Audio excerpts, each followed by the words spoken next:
A family Thanksgiving. My family arrived at our house a few days ago for Thanksgiving.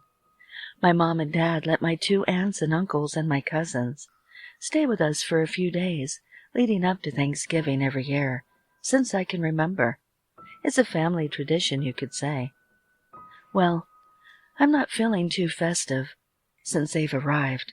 As a matter of fact, I'm feeling an awful lot like Kevin McAllister in Home Alone, very underappreciated around this home and by my family, always being picked on by my older siblings and older cousins, not being allowed to do things like the older kids or watch things. I'm always being treated like a child. I'm 10 years old, damn it. I'm not some baby. That's another thing that pisses me off. Always being displaced when the assholes from the east arrive and come bursting through our front door. Always being driven from my room and banished to the bed down in the basement for 2 grown assholes I can't stand and hardly ever see. Now I guess you could say things reached their tipping point last when the cooking began for today's Thanksgiving meal. You see, I might be only 10 years old, but I help with the cooking. And I don't just mean handing people things or doing meaningless tasks. I actually do the cooking. I watch things. I've learned things. I pay attention to everything a typical child doesn't do. I'm definitely not your typical 10-year-old. So when my stupid aunt rolls her barrel-chested self into our kitchen and condescends me, and then has the nerve to say, "Get out of the kitchen so the grown-ups can start cooking," and that I'm in the way, pissed me off to no end. I looked up at her and said, "Hey, lady, who the hell do you think you're talking to? If it wasn't for me, there would be no Thanksgiving dinner. Who do you think cooks around here?" I know you don't come around here too often, so maybe you haven't heard. Maybe it hasn't traveled down the grapevine yet. But I do all the cooking around here, you barrel-chested old lady. Don't be bitter just because you lost the battle and your gut is past those old titties now. I then looked up at her and smiled. I could see the steam rising out of her ears. I swear her entire face was bright red, and it looked like smoke was rising from her entire head. She looked like a steamy choo-choo train. I thought, go ahead and get mad. Me and my mom make fun of you all the time. She won't do anything to me, you old bitch. I don't know why you're looking over at her.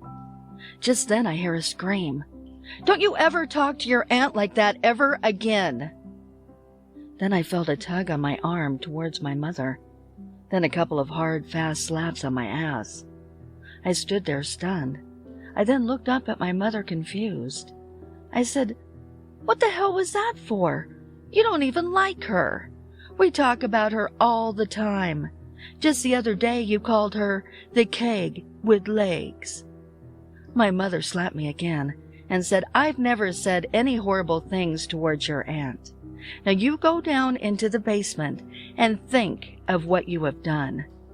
Me and your aunt will cook. Your help is no longer required." At that point, I was absolutely livid, enraged even. My services are no longer required. No longer required? Shit, you two couldn't cook up a delicious meal if our fucking lives depended on it.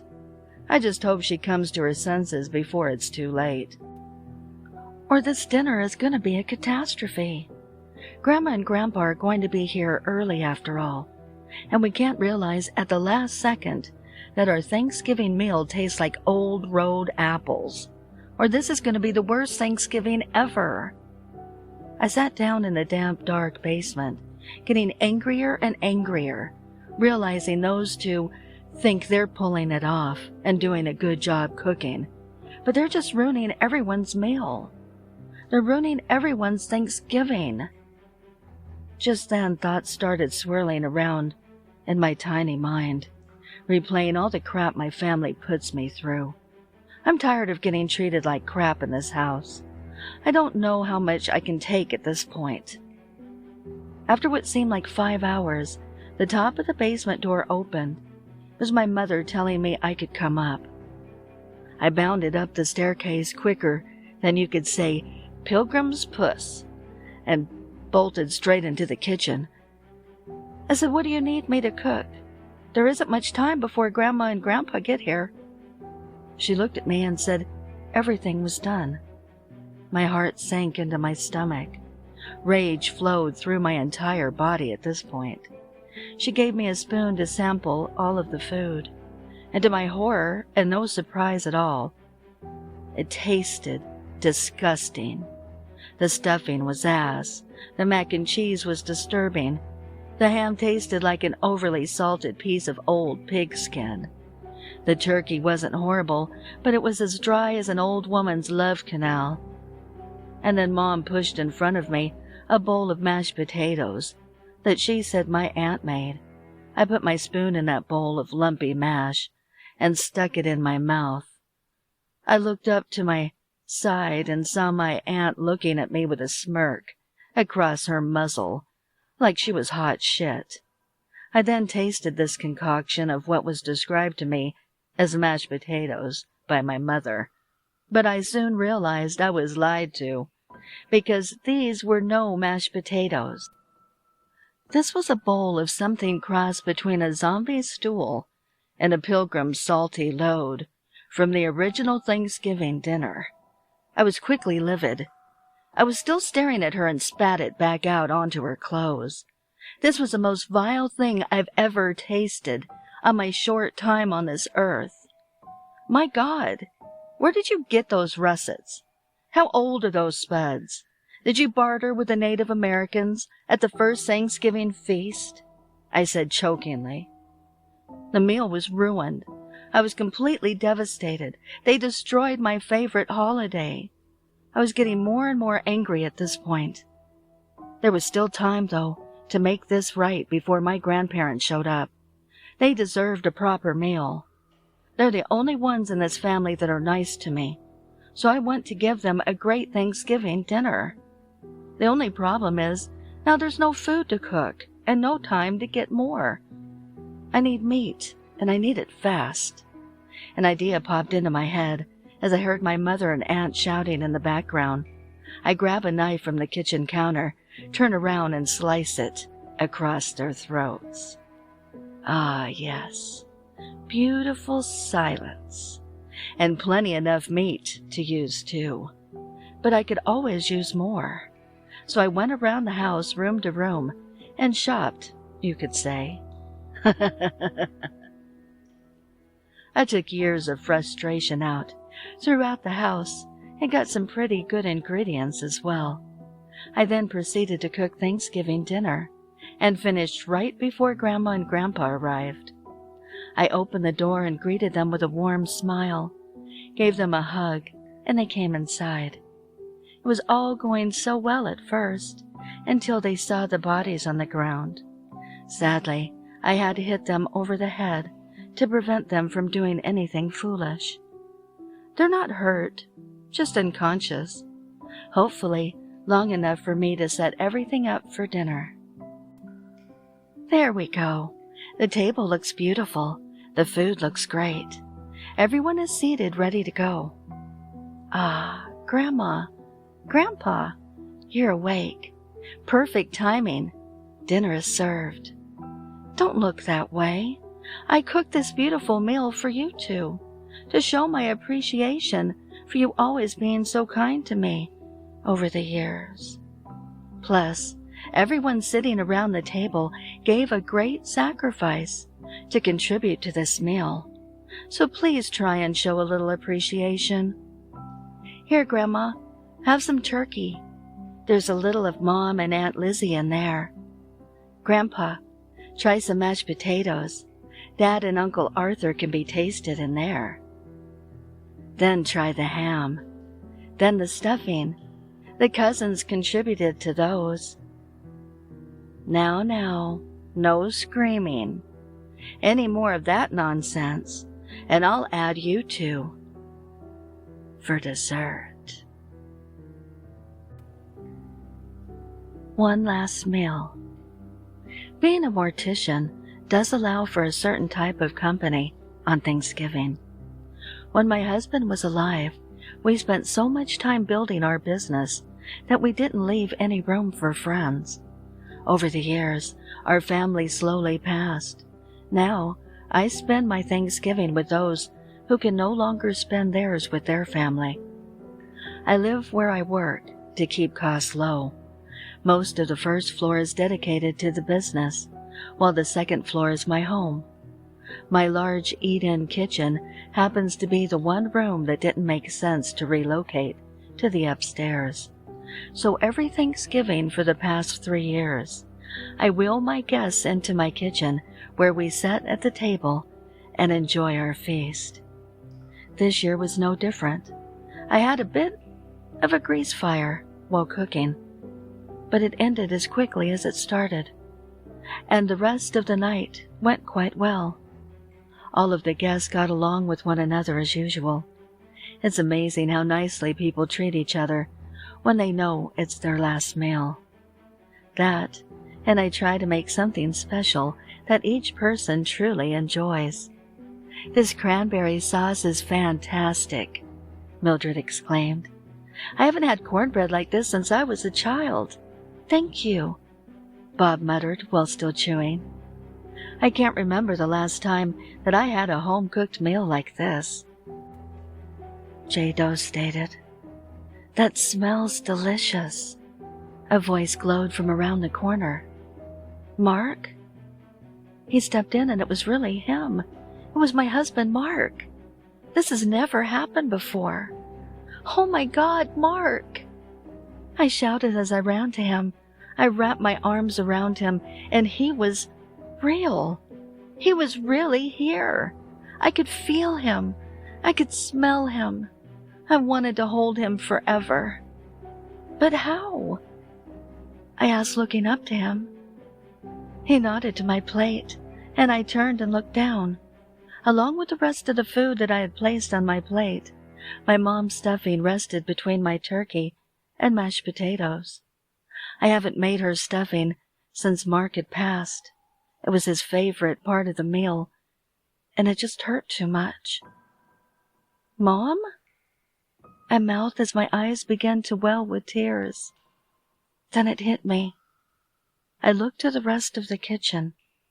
Then I ran to the windows. Just as the fire trucks turned the corner. When your wife wants to go to her parents' house, you should just go. I've never cared about football, but Mike insisted we put on the Saints-Falcons game. He's been quiet for a bit. Can't blame him. The Falcons are losing. But we still sat there. Mike in his Falcons jersey, Tom in his gold, me in my black. I think at this point we were just watching it out of stubbornness. Kate and Mike had a huge fight because she wanted to see her parents, and he wanted to watch that crappy team. So Kate stormed out, taking the car and leaving us with Mike. Him slouched on the only chair, Tom and me on the floor pretending to follow the game. Kate must have taken the food with her, because we can't find the turkey. Mike had been snacking on a wing earlier, but refused to share, even after we begged. We haven't eaten since Kate fed us breakfast, and we would have killed for some turkey. Mike's phone has been ringing for a bit, but we couldn't reach it. The game ended and Mike didn't move. The TV kept playing, telling us about Black Friday deals. At this point, all we wanted was to get some food. I must have fallen asleep, because the next thing I knew, it was morning. I heard Tom chomping on something, so maybe he found the turkey after all. I ran towards Tom, my tail wagging, and couldn't believe my eyes. Tom was chewing on some thigh, but it wasn't turkey. By the time Kate came back on Saturday, Tom's gold coat was stained with red streaks, and my black coat wasn't doing much better. Kate's screams were only drowned out by the sirens from the EMTs. "I've never seen retrievers do this, ma'am. Looks like your husband choked on a turkey bone. I'm sorry for your loss. Hopefully, next year, we will get to the meat before it's cold." Fleshgiving. I'm running late. My palms are sweaty as I grip the steering wheel. I do 100 on the freeway, the tires skidding on the road. Finally, I'm here. I steel myself and ring the doorbell. My mother answers it with a smile. "You're finally here. Come in." I sit down at the dining table and help myself to the food. The turkey melts in my mouth and is nice and umami. The cranberry sauce that I pour on top was sweeter than honey. The pies are filled with the sweetest raspberry filling, and the top is a golden brown. For this Thanksgiving, my mother really has outdone herself. Conversation and laughter erupts around me. Ruby red wine is poured into glasses, and we cheer and toast my mother. I take one sip and nearly spit mine out. It tastes strangely sweet and metallic. However, everyone else is draining their glass and cheering loudly. But the words are blurred together, and their cheeks are rosy red. How much did they drink before I got here? "Does the wine taste weird to any of you?" I ask finally. There's an uncomfortable short silence. Everybody's head creaks as they look at me.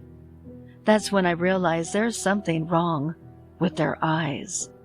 They are glazed over and bulging out of their heads, like they're hypnotized. "We're just tired, that's all," they chorus, as if reading my mind. The night is getting weirder and weirder. I want to press them further, but then I hear something faint from the basement, like somebody's moving around. The laughter and cheers from earlier must have drowned it out. I glare at my relatives for an explanation, but they just sit there with strange smiles. "I'm going down to check," I say finally. No one tries to stop me. The stairs creak as I descend, and darkness envelops me, so I can't see my hand in front of my face. The light from my phone shines bright like a candle as I hold it up in front of me. What I see next makes me want to throw up. Bodies are strewn everywhere, their chest cavities ripped open and guts spilling out. Their faces are all gone, too. But there's 2 words scribbled in blood on the floor that makes my blood run cold. Monsters upstairs. That's when the shadows melt together into something that lunges at my face. I dodged the first time, but on the second, it gets me.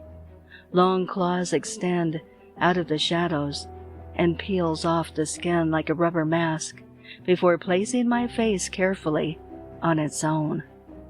I collapse beside my family, blood staining my clothes and dripping on the floor, listening helplessly as the other me ascends the stairs, calling out, "Sorry about that, Mom.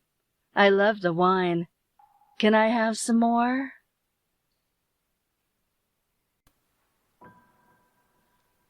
It felt like everyone was here. It was Thanksgiving Day, and most of my family were gathered for the first time in years. It felt like everyone was here. They were here. There was the overwhelming loudness of music and the chattering of my family. I stand up and put my dirty plate in the sink. Suddenly, everything went quiet. No music, nor the chattering of my family. I make my way back to the kitchen and notice everyone gone. Their plates were still there. Now untouched, the quietness filled my ears and burned into my head. I open my mouth and call out, hoping for anyone to respond. Where did everyone go? But all I hear is the silence of the room, ringing in my ears, getting louder and louder until I feel like my skull is exploding. I begin to feel the fear slowly seeping into my body and soul. The silence begins to get deafening. It was so loud I could barely handle it. There were no sounds at all. The sounds of cars outside had went silent. Birds, crickets, everything. I slowly make my way to the front door and unlock it, pulling it open. After pulling open the door, I prepare to step out, but reel back in shock. There was nothing there, nothing at all. Just void, darkness, nothing. My legs begin to feel like jelly, and I have to grip the door frame to hold myself up. What's happening?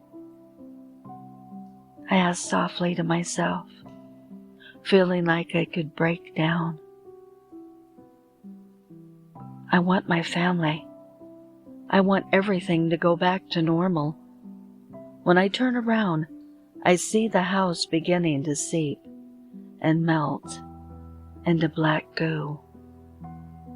I begin to scream and fall onto my back. My screams continued, echoing throughout the white room of the mental asylum. The straitjacket wrapped around me to keep me contained. Doctors from outside the room watching me, making sure I can't hurt myself. How to make a Thanksgiving dinner with only 3 ingredients. Well, once again, it's that most wonderful time of year for all of us cooks and bakers and candy cane makers out there. I'm sure you're busy whipping up magic in your kitchens, but you ever get to a point where you just think, this is enough? In fact, it's too much? Confession time. I'm feeling a little overwhelmed myself. We invited DH's parents over for Thanksgiving. DH stands for Dear Husband, for those of you not familiar with the lingo, like Bradley himself. He said it was stupid to refer to him as DH, and I said, hey, it works for Dead Husband too. We kid. Believe it or not, this is actually the first year his parents have come over to ours. Usually his mom makes the whole Thanksgiving dinner. Deb, I always say, I'm a food blogger. Let me bring a side. Her name isn't actually Deb, but she said that she would be mortified if I used her real name, because she's embarrassed to be associated with me and my blog. Not that you have any readers anyway. We kid. But this year, my Phil, that's father-in-law, Bradley, Jesus, it's not rocket science, just absolutely insisted that they come over to our house for the big day. Pretty flattering, I'd say. I saw the email Phil sent to Bradley. Deb always makes such a big production out of how much work it is to cook for Thanksgiving, and I'm sick of hearing her bitch. Maybe that wife of yours can make herself useful with her little hobby. Fun fact, Phil, my blog has tripled its views this year, more than I can save for your loser son's company. If she was really such a good cook, she'd shut up about it and let her food do the talking. In my day, recipes were for the family. My mother went to her grave with her orange peel cake recipe, a secret. Confession time. I was snooping on Bradley's email. Naughty, naughty. Coal in the stocking for me. Confession number 2. I've had Bradley's grandmother's orange peel cake. It sucks. I know what you're thinking. Just get to the recipe already. Well, I was pressed for time today because you know whose parents showed up for dinner 2 hours early and then complained about the wait. Drama ensued. But I have a minute because the boys dozed off in the den with football and whiskey. I added a little something extra to their drinks. Deb was trickier, but I fixed that bathroom door that sometimes gets stuck, and now it always gets stuck. Ingredients: 1 40-something man, 1 70-something man, 1 60-something woman. Heat oven to 500. Pour yourself a glass of wine, then go outside and get some fresh air. Go through the garage where all the gas cans are. Don't forget the matches. You have a little time before the fire department gets there. Have a sip of your wine. Give thanks. Still in the river, lost in the woods. As he turned the car engine off, he closed his eyes for just a minute. He could feel the drumbeat of his headache in his back teeth, and he was still feeling a little shaky. The car had lurched oddly on the way into the neighborhood. He must have run over a fallen branch or something and was too slow to compensate in his foggy state. Scary, with his wife and daughter in the car. He was just glad it didn't happen on the highway. His wife reached over and squeezed his hand, giving him a wary grin. "Shall we?" "Ready as I'll ever be," he said. His feet hitting the ground sent another bolt of pain through his head. On the rare occasions he drank too much, he pointedly did not take painkillers the next day. But he should have made an exception for Thanksgiving. His parents were difficult enough under the best of conditions. And it quickly became clear that this year would not be the best of conditions. The doorbell didn't ring, and nobody responded to his knock. When they entered through the unlocked door, there were no lights on, and the house was very cold. "Mom?" he called out, flipping a light switch to no avail. The whole house was empty. Allie and Catherine were huddled together on the living room couch, with her coat still on. "Nobody's home." Allie opened her eyes. "Did they leave a note or send a message?" He walked to the window. It seemed too dark, even for an overcast late November day. No note, and his phone didn't get service here. "I don't know where they are," he said. "I'll just walk up to the top of the hill and see if I can get a signal there." As he was pulling the front door shut behind him, he felt the cement patio twisting underneath him.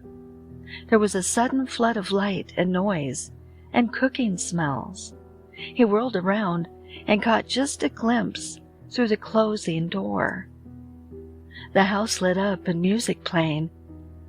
His mother gesturing with a wooden spoon in the kitchen. His favorite uncle walking over to Allie and Catherine, beaming. He couldn't see their faces. That hurt more than anything else later on. The door slammed, and all the sound cut out. He opened it again, and the house was silent, empty, and dark, just as it had been when they arrived, except now Allie and Catherine were gone too. He tried walking back and forth through the front door until it became ridiculous. He tried many ridiculous things in the hours and days and weeks that followed. In better moments, he thought that it wasn't just bad timing. Some kind of sacrifice was required. Better him than his daughter. And long after he had given up seeing his family again, he thought he might find other lost souls. But he was all alone in an empty and darkening world. Thank you so much for joining me. Remember, you can find me on Instagram at duchessof.darkness or Duchess of Dark N2 on Twitter. Also, please send me your stories or poems to duchessofdarkness27@gmail.com. Until next time.